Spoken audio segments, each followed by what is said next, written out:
ನಮಸ್ಕಾರ. ಬಿ.ಎಡ್ ಅಪ್ಲಿಕೇಶನ್ ಹಾಕಬೇಕಂತ ಬಯಸಿರುವಂಥ ವಿದ್ಯಾರ್ಥಿಗಳಿಗೆ ಮತ್ತು ಹಾಕಿರುವಂಥ ವಿದ್ಯಾರ್ಥಿಗಳಿಗೆ ಈ ವಿಡಿಯೋದಲ್ಲಿ ಮಾಹಿತಿ ಏನಿದೆ ಅಂತಂದರೆ ಇವತ್ತು ಆ್ಯಸ್ ಪರ್ ದ ನೋಟಿಫಿಕೇಷನ್ ಪ್ರಕಾರ ಬಿ.ಎಡ್ 2024-25ನೇ ಸಾಲಿನ ಆನ್ಲೈನ್ ಅಪ್ಲಿಕೇಶನ್ ಇವತ್ತಿಗೆ ಕ್ಲೋಸ್ ಆಗುತ್ತೆ. ಯಾರೆಲ್ಲ ಅಭ್ಯರ್ಥಿಗಳು ಇನ್ನೂವರೆಗೆ ಅಪ್ಲಿಕೇಶನನ್ನು ಹಾಕಿಲ್ಲ ಅಂಥ ಅಭ್ಯರ್ಥಿಗಳು ಅಪ್ಲಿಕೇಶನ್ ಬೇಗ ಹಾಕಬೇಕಾಗತ್ತೆ. ಆ್ಯಸ್ ಪರ್ ದ ಸ್ಕೆಡ್ಯೂಲ್ ಪ್ರಕಾರ ಇಲ್ಲಿ ನೋಡ್ಬೋದು ಸ್ಕ್ರೀನಲ್ಲಿ. ಈಗಲೇ ಹಿಂದಿನ ತಿಂಗಳದಿಂದ ಅಪ್ಲಿಕೇಶನ್ ಸ್ಟಾರ್ಟ್ ಆಗಿದೆ. ಆದರೆ ಅರ್ಜಿ ಕೊನೆಯ ದಿನಾಂಕ 14 ಅಂದರೆ ಇವತ್ತಿಗೆ ಕೊನೆಯ ದಿನಾಂಕ ಆಗುತ್ತೆ.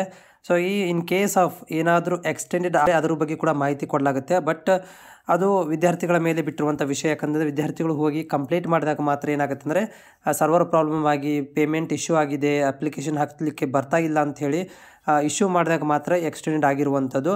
ಆದರೆ ಇನ್ ಕೇಸ್ ಆಫ್ ಯಾವುದೇ ಥರಂಥ ಗೊಂದಲಗಳು ಆಗಲಿಲ್ಲ ಅಂತಂದರೆ ಇವತ್ತಿಗೆ ಏನಾಗುತ್ತೆ ಅಂದರೆ ಅಪ್ಲಿಕೇಶನ್ ಕ್ಲೋಸ್ ಆಗುತ್ತೆ.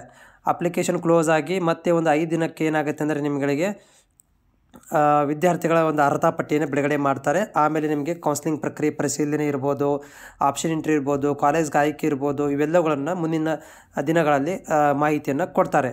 ಬಟ್ ಇವತ್ತು ಕೊನೆಯ ದಿನಾಂಕ ಇರುತ್ತೆ. ಇವತ್ತು ನೀವು ಪೇಮೆಂಟ್ ಮಾಡಲಿಕ್ಕೆ ಮತ್ತು ಅಪ್ಲಿಕೇಶನ್ ಹಾಕಲಿಕ್ಕೆ ಇವತ್ತು ಕೊನೆಯ ದಿನಾಂಕ ಇರುತ್ತೆ. ಯಾರೆಲ್ಲ ಅಭ್ಯರ್ಥಿಗಳು ಇನ್ನೂವರೆಗೆ ಅಪ್ಲಿಕೇಶನ್ ಹಾಕಿಲ್ಲ, ಬೇಗ ಅಪ್ಲಿಕೇಶನ್ ಹಾಕಿ.